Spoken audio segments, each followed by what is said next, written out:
اسی طرح کوئی مسلمان فوت ہو گیا، کوئی دوست فوت ہو گیا، کوئی رشتہ دار فوت ہو گیا، کوئی ہمسایہ فوت ہو گیا، اس کے جنازے پر جانا تھا، جنازے کا اجر حاصل کرنا تھا، قبر پر جانا تھا، قبر میں دفنانے کا بھی اجر حاصل کرنا تھا، لیکن اعتکاف کی وجہ سے نہیں جا سکا۔ پیغمبر صلی اللہ علیہ وسلم نے ارشاد فرمایا اعتکاف کی برکت سے اللہ تعالیٰ اس کو جنازے میں شرکت کا بھی اجر عطا فرماتے ہیں اور قبر میں دفنانے کا بھی اجر عطا فرماتے ہیں۔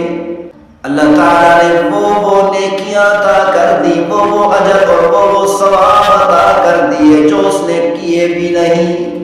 اس سے یہ ثابت ہوتا ہے ہر مسلمان کو چاہیے زیادہ نہیں تو کم از کم رمضان مبارک کے آخری عشرے کا اعتکاف کرے۔ پیغمبر صلی اللہ علیہ وسلم کے اس عمل کی وجہ سے ہمیں چاہیے کہ جس طرح پیغمبر صلی اللہ علیہ وسلم نے اعتکاف کیا ہمیں بھی اعتکاف کرنا چاہیے۔ اللہ تعالیٰ کے دروازے پر آ کر بیٹھ جائیں، اللہ تعالیٰ کے گھر میں مسجد میں آ کر بیٹھ جائیں اور اللہ تعالیٰ سے کہیں اے میرے پروردگار میں اس وقت تک یہاں سے نہیں جاؤں گا جب تک تو راضی نہیں ہوگا۔ لیکن اپنے گھر میں اللہ تعالیٰ اس کو آنے کی توفیق دیتے ہیں جس سے راضی ہوتے ہیں۔ اسی لیے فرمایا وہ مسلمان اللہ کے گھر میں داخل ہوتا ہے جس کو اللہ تعالیٰ 70 مرتبہ رحمت کی نگاہ سے دیکھتے ہیں۔ ہر آدمی کے بس کی بات نہیں کہ اعتکاف میں بیٹھے اللہ تعالیٰ کے گھر میں داخل ہو۔ اسی لیے کسی نے کیا خوب کہا اس کے الطاف تو ہے عام شہیدی سب پر، اس کے الطاف تو ہے عام شہیدی سب پر، یعنی اللہ تعالیٰ کی مہربانی، اللہ تعالیٰ کی الطاف عام ہے، ہر کسی پر ہے۔ تجھ سے کیا ضد تھی اگر تو کسی قابل ہوتا۔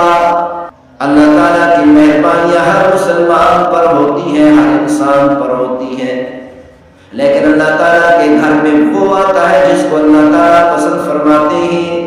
جس طرح انسان کے گھر میں وہ آتا ہے جس کو انسان پسند کرتا ہے، جس سے محبت کرتا ہے، جس کو آنے کی اجازت دیتا ہے۔ ہر ایرا غیرہ کسی کے گھر میں نہیں جا سکتا، یہ تو رب العالمین کا گھر ہے، تمام جہانوں کو پالنے والے پروردگار کا گھر ہے، ہر کوئی اس میں داخل نہیں ہو سکتا۔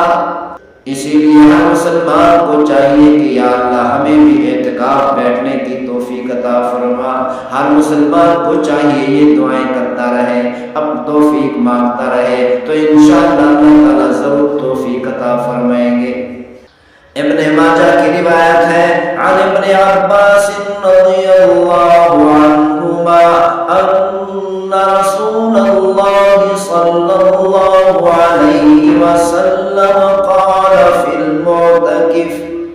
حضرت عبداللہ بن عباس رضی اللہ عنہما سے روایت ہے کہ پیغمبر صلی اللہ علیہ وسلم نے اعتکاف بیٹھنے والے کے بارے میں ارشاد فرمایا ہوا یعتکف الذنوب، اللہ کے گھر میں اعتکاف بیٹھنے والا ہر قسم کے گناہ سے بچا رہتا ہے، اللہ تعالیٰ اس کو ہر قسم کے گناہ سے محفوظ رکھتے ہیں۔ وَيُجْرَى لَهُ مِنَ الْحَسَنَاتِ كَامِلِ الْحَسَنَاتِ كُلِّهَا۔ اعتکاف بیٹھنے کی وجہ سے مثال کے طور پر کوئی بیمار ہو گیا، کوئی دوست بیمار ہو گیا، کوئی رشتہ دار بیمار ہو گیا، کوئی ہمسایہ بیمار ہو گیا، کوئی مسلمان بیمار ہو گیا، اس کی عیادت کے لیے جانا تھا، عیادت کا اجر حاصل کرنا تھا، لیکن اعتکاف بیٹھنے کی وجہ سے عیادت کرنے کے لیے نہیں جا سکا۔ پیغمبر صلی اللہ علیہ وسلم نے ارشاد فرمایا کَامِلِ الْحَسَنَاتِ كُلِّهَا۔ اعتکاف بیٹھنے کی برکت سے مریض کی عیادت کے لیے نہیں جا سکا، لیکن اعتکاف کی برکت سے اللہ تعالیٰ مریض کی عیادت کا ثواب عطا فرماتے ہیں۔ اسی طرح کوئی مسلمان فوت ہو گیا، کوئی دوست فوت ہو گیا، کوئی رشتہ دار فوت ہو گیا، کوئی ہمسایہ فوت ہو گیا، اس کے جنازے پر جانا تھا، جنازے کا اجر حاصل کرنا تھا، قبر پر جانا تھا، قبر میں دفنانے کا بھی اجر حاصل کرنا تھا، اعتکاف کی وجہ سے نہیں جا سکا، پیغمبر صلی اللہ علیہ وسلم نے ارشاد فرمایا اعتکاف کی برکت سے اللہ تعالیٰ اس کو جنازے میں شرکت کا بھی اجر عطا فرماتے ہیں اور قبر میں دفنانے کا بھی اجر عطا فرماتے ہیں۔ اللہ تعالیٰ نے وہ نیکیاں عطا کر دی، وہ اجر اور وہ ثواب عطا کر دیے جو اس نے کیے بھی نہیں۔